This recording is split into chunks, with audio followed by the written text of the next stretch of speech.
Сайн байцгаана уу хүүхдүүд ээ. Энэ өдрийн мэнд хүргэе. Өнөөдрийн математикийн хичээлээр бид харьцаа ба пропорц түүний хэрэглээ гэсэн сэдвтээ хичээл судлах болно. Сайн уу? Захин хичээлдээ оролцоход бэлэн үү? Тийм ээ, би хичээлийн хэрэгслүүдээ бэлтжиглээ. За тэгвэл хамтдаа хичээлээ хийцгээе. Багш захимаар холбогдоод эхэллээ шүү. Найзуудаа наашаа анхаараарай. Сайн байцгаана уу хүүхдүүд ээ. Өнөөдрийн шинэ хичээл эхлэхэд бэлэн боллоо. Дараах зургийг ажиглаарай. Ангид хэдэн охин, хэдэн хөвгүүн байна вэ? Ангид 2 охин, 3 хөвгүүн байна. Тэгвэл 3-ыг харьцах нь 2 ба 2-ыг харьцах нь 3 гэсэн харьцаанууд нь хоорондоо ижлүү эсвэл ялгаатай юу? Бүгдээрээ шалгаж үзье. 3-ыг харьцах нь 2 гэсэн харьцааг энгийн бутархайгаар 2-ны 3 гэж тэмдэглэнэ. Мөн 2-ыг харьцах нь 3 гэсэн харьцааг энгийн бутархайгаар 3-ны 2 гэж бичнэ. Тэгвэл эндээс 2 харьцааны маань ногдуур хоорондоо ялгаатай байгаа учраас эдгээр харьцаанууд нь ялгаатай болно. Өнөөдрийн хичээлтэй холбогдуулаад охид хөвгүүдийн тооны харьцааг энгийн бутархайгаар тэмдэглэвэл яаж тэмдэглэх вэ? 3-ны 2 гэж тэмдэглэнэ. Мөн охид хөвгүүдийн тооны харьцааг харьцаагаар тэмдэглэвэл 2-ыг харьцах нь 3 гэж тэмдэглэнэ. Энэ нь 2 охин 3 хөвгүүн байна гэсэн үг. Тэгвэл харьцаа гэж юу вэ? Нэг тоог нөгөө тоотой харгалзуулсан жишгийг харьцаа гэнэ. Жишгийг илэрхийлж байгаа тоонуудаар бичсэн энгийн бутархай эсвэл ногдуроор харьцааг тэмдэглэдэг. Энгийн бутархай А-г хуваах нь Б болно. Энэ энгийн бутархайг харьцаа хэлбэрт бичвэл А-г харьцах нь Б болно. Пропорц гэж юу вэ? 2 харьцааны тэнцвэрлийг пропорц гэнэ. Жишээ нь А-г харьцах нь Б үед С-г харьцах нь Д-тэй тэнцвэ. Энэ нь пропорц болно. Пропорцийн үндсэн чанар нь А-г харьцах нь Б-нд С-г харьцах нь Д-тэй тэнцвэ байх үед А Д-гийн үржүүр нь Б С-гийн үржүүртэйгээ тэнцвэ болно. Эндээс захын 2 гишүүний үржүүр нь дундах 2 гишүүний үржүүртэйгээ тэнцвэ байдаг гэсэн пропорцийн үндсэн чанар болно. Тэгвэл пропорцийн үндсэн чанар нь энгийн бутархай дээр ч адилхан хэрэгждэг. Дээрх харьцааг энгийн бутархайгаар тэмдэглэвэл А Д-гийн үржүүр нь Б С-гийн үржүүртэйгээ тэнцвэ гэсэн үг болно. Энэ нь юутай адилхан харагдаж байна вэ? Зүйтэй. Пропорц гэвэл бид эрвээхийг санах хэрэгтэй. Яг л эрвээхээ шиг эсрэг эсрэгээр нь хооронд нь үржүүлнэ гэж санаарай хүүхдүүд ээ. Яг л эрвээхээ шиг. За тэгвэл хамтдаа бодлого бодцгоё. Бодлого 1. Ангийн охид хөвгүүдийн харьцаа 2-ыг харьцах нь 3 байв. Ангид 8 охин байсан бол хөвгүүдийн тоо хэдвэ? За дотроо бодъё. Эхний ээлжинд бодлогоо сайн ойлгох нь хамгийн чухал. Өгөгдсөн анхны харьцаа нь 2-ыг харьцах нь 3. 2-ыг харьцах нь 3 тэнцвэ, 8-ыг харьцах нь мэдэгдэхгүй байгаа тоо. 8 охин өгөгдсөн байгаа учраас хэдэн хөвгүүн байх вэ гэсэн үг. Пропорцийн үндсэн чанараар дундах 2 гишүүний үржүүр нь захын 2 гишүүний үржүүртэйгээ тэнцвэ байдаг. Тэгэхээр 3-ыг үржих нь 8 тэнцвэ, 2-ыг үржих нь мэдэгдэхгүй байгаа тоо. 3 нь 8-ын 24 учраас 2-ыг хэдэд үржихэд 24 гарах вэ гэсэн үг. Үржүүрийг тэнцвүүгийн эсрэг талд гаргахдаа хувааж олдог учраас 24-ыг 2-д хуваахад 12 гарч байна. Энэ нь хөвгүүдийн тоо гэсэн үг. Тэгвэл ангид 8 охин байхад хөвгүүдийн тоо нь 12 байх боломжтой гэсэн үг юм. Бодлого 2. Спорт зааланд 6 хүү 5 охин нийлж нэг баг болон тоглож байв. Хэрэв зааланд 18 хүү тоглож байсан бол охид хэд байсан бэ? 1, 2, 3, 4, 5, 6. 6 хүү. Охид 1, 2, 3, 4, 5. 5 охин байсан байна. Өгөгдсөн анхны харьцаа нь 6 харьцах нь 5 байна. Эндээс 6 харьцах нь 5 тэнцүү 18-ыг харьцах нь мэдэгдэхгүй байгаа тоо. 6 харьцах нь 5 гэдэг бол 5-ны 6 гэсэн үг. Мөн 18-ыг харьцах нь x гэдэг нь x нь ямар нэгэн мэдэгдэхгүй байгаа тоо учраас 18-ыг харьцах нь тэр тоо гэсэн үг. Үүнийг x-ний 18 гэж бичиж болно. Эндээс 5-ны 6 нь x-ний 18-тэй тэнцүү гэсэн үг. Тэгвэл эрвээхийн загвараа санаарай хүүхдүүдээ.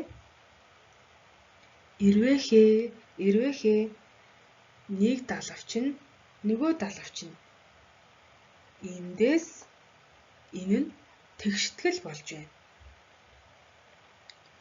6-г үржих нь x тэнцүү 5-ыг үржих нь 18. 6-г үржих нь x тэнцүү 5-ыг 18-д үржээд 90. 6-г тэнцүүгийн эсрэг талд гаргавал x тэнцүү 90-ыг хуваадаг нь 6 болно. Эндээс x нь 15 гэж олдож байна. Тэгвэл 6-г харьцах нь 5 харьцааг алдагдуулахгүйгээр заал нь 18 хүү 15 охин байх боломжтой юм. Бодлого 3.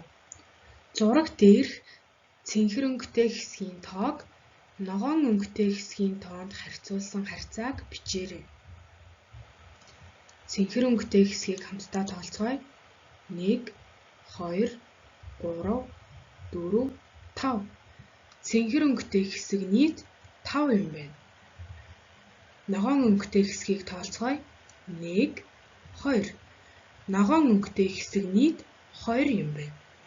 Тэгвэл цэнхэр өнгөтэй хэсгийн тоог ногоон өнгөтэй хэсгийн тоонд харьцуулсан харьцааг энгийн бутархайгаар тэмдэглэвэл яаж бичих вэ? 2-ны 5 гэж бичнэ. Мөн адил харьцаагаар тэмдэглэвэл 5-ыг харьцах нь 2 гэж бичнэ.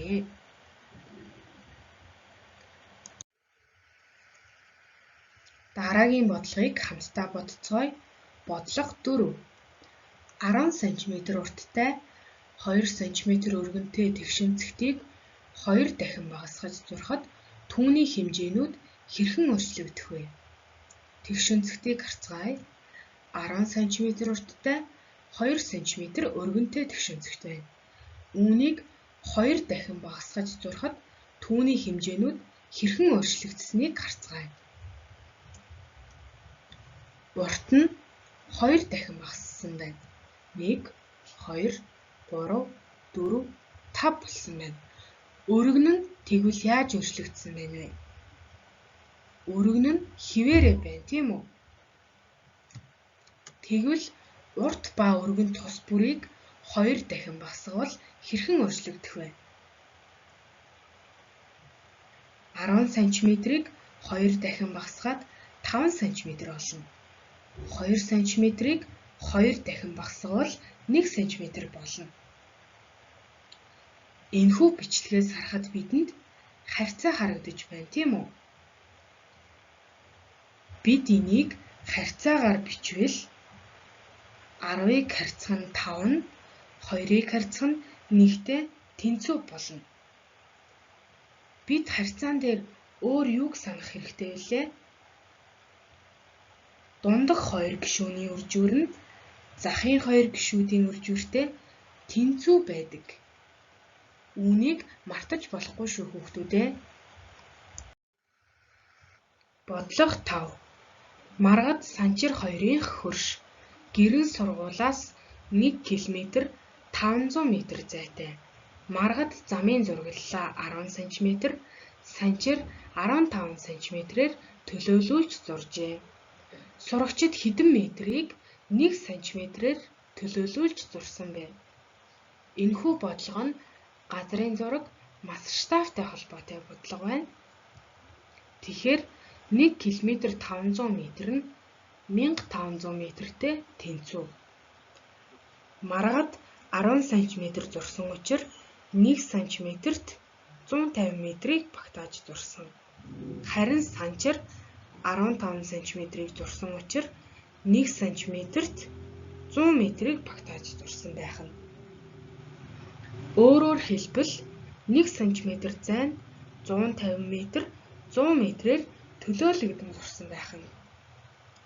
Өгөгдсөн бодит хэмжээ буюу сургуулаас гэр хүртэлх зайн 1500 м байсан учраас үүнийг сантиметрт шилжүүлвэл 1 м нь 100 см-тэй тэнцүү учраас 1500 м нь 150 000 см-тэй тэнцүү. Та бүхэн бодолтоо дагаад хийгээд яваарай. Дараа нь харьцуулж шалгаарай хүүхдүүдээ. Маргад 1 см-ээр 150 м буюу 15 000 см-ийг зурсан. Харин Санчир 1 см-ээр 100 м буюу 10,000 см-ийг тус төлөөлүүлж зурсан. Үүнийг масштабаар илэрхийлвэл 1-ийг харьцах нь 15,000, мөн 1-ийг харьцах нь 10,000 болж байна. Энэ нь яг л харьцаа шиг байна, тийм ээ? Тэгвэл бид энэхүү бодлогоодыг бодохдоо харьцааны тухай ойлголтоо ашиглан асуудлыг шийдвэрлэж тооцоолол хийсэй. Дараагийн хэсэг рүү орцгоё.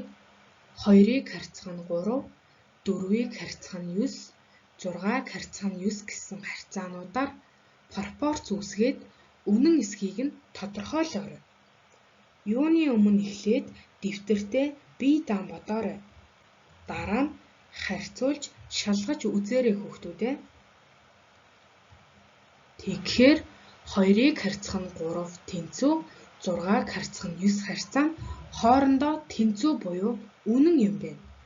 Пропорцийн үндсэн чанар ёсоор шалгаж үзвэл 2-ыг 9-д үржихэд 18, 3-ыг 6-д үржээд мөн адил 18 гарч байна.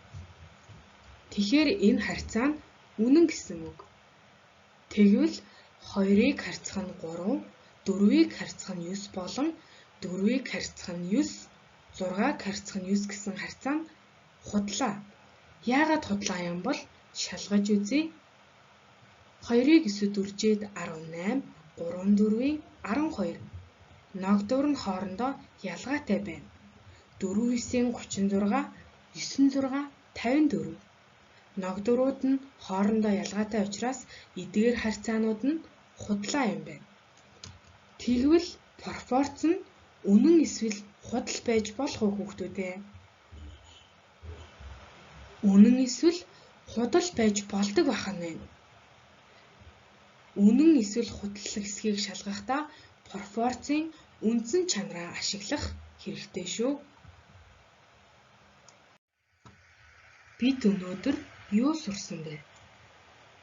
Пропорц нь тэнцэтгэл тул үнэн эсвэл худал байж болно. Пропорцийн захын 2 гишүүдийн үр живэр нь дундах 2 гишүүдийн үр живэртэй тэнцүү байдаг. Мэдэгдэхгүй байгаа гишүүнийг олохдоо пропорцийн үндсэн чанарыг ашиглана. Мөн харьцаа ба пропорцийн мэдлэгээ ашиглан масштаб тооцоололт хэрэглэж болдог. Өнөөдрийн хичээл ийхүү өндөрлөж байна. Хичээлдээ идэвхтэй оролцсон хүүхдүүдтэй баярлалаа. Найзуудаа та нар хичээлээ сайн баттгаж судлаарай. Баяртай хүүхдүүдээ. Баяртай найзуудаа.